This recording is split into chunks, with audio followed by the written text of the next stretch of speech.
Hello everyone, Donna Troupe here with the RJT team today, coming to you with our second half of our Q&A session for new construction.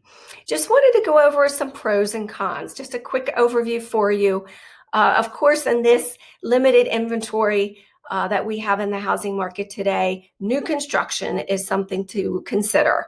With that, though, bear in mind there are some pros and cons with new construction, and I'm just going to go over a couple of them briefly so you have an understanding and an idea of what to expect. So unless you're doing a full custom builder, you will have limited ability to what you can customize in a home. So if you're looking for that non-cookie cutter specialized home, then you will need to go with a builder who does customization for you. Of course, that's going to be at a higher cost. The other factor to consider is the timeline in which new construction is completed. At this day and age, with the COVID delays, we're looking at 7 to 8 months. And construction cost continues to rise because of material shortage and cost. So the builders, what you're seeing on the sign is not the bottom line price that you're going to get.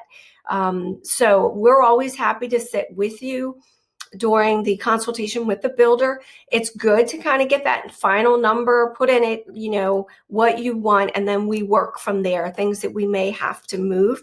We are there to also help guide you with those upgrades that you put in place, that we're keeping in mind what's going to give you the best resale value when you go to sell that home. And that typically is your square footage, not the finishes and things that you're going to put in that you can put in at a much lesser cost later if you're doing it yourself than having the builder do it. The second thing too, I guess that is a con, is you have limited negotiating power with a builder. The builder has their set price. That's pretty much what it is. Unless they're in a point where they're giving some incentives, and in the current market they are not. So that's one of the things to kind of keep in mind. And then also that timeline for the build, with that extended length of time from the 6 months to the possible 7 to 8 months, you're going to have some interim housing in place. So living with family, which of course none of us like to do, apartment that you may have to get in the interim. So those are things to keep in mind. And when we're talking about the customization of a home, remember that that also includes the outside of the home. So with a resale home, you can get those, you can buy a home in that mature neighborhood that you love with the big trees and the beautiful landscaping, where when you have a new construction, you're going to get a limited landscaping package on the outside of the front of that home, which is probably going to be 3 to 4 shrubs. They're going to seed. You're going to have a bare yard for quite some time before you get that lush green grass that you may want with your home. You're going to have to nurture that. You're going to have to seed it. You're going to have to fertilize it. So those are things to kind of keep in mind as well.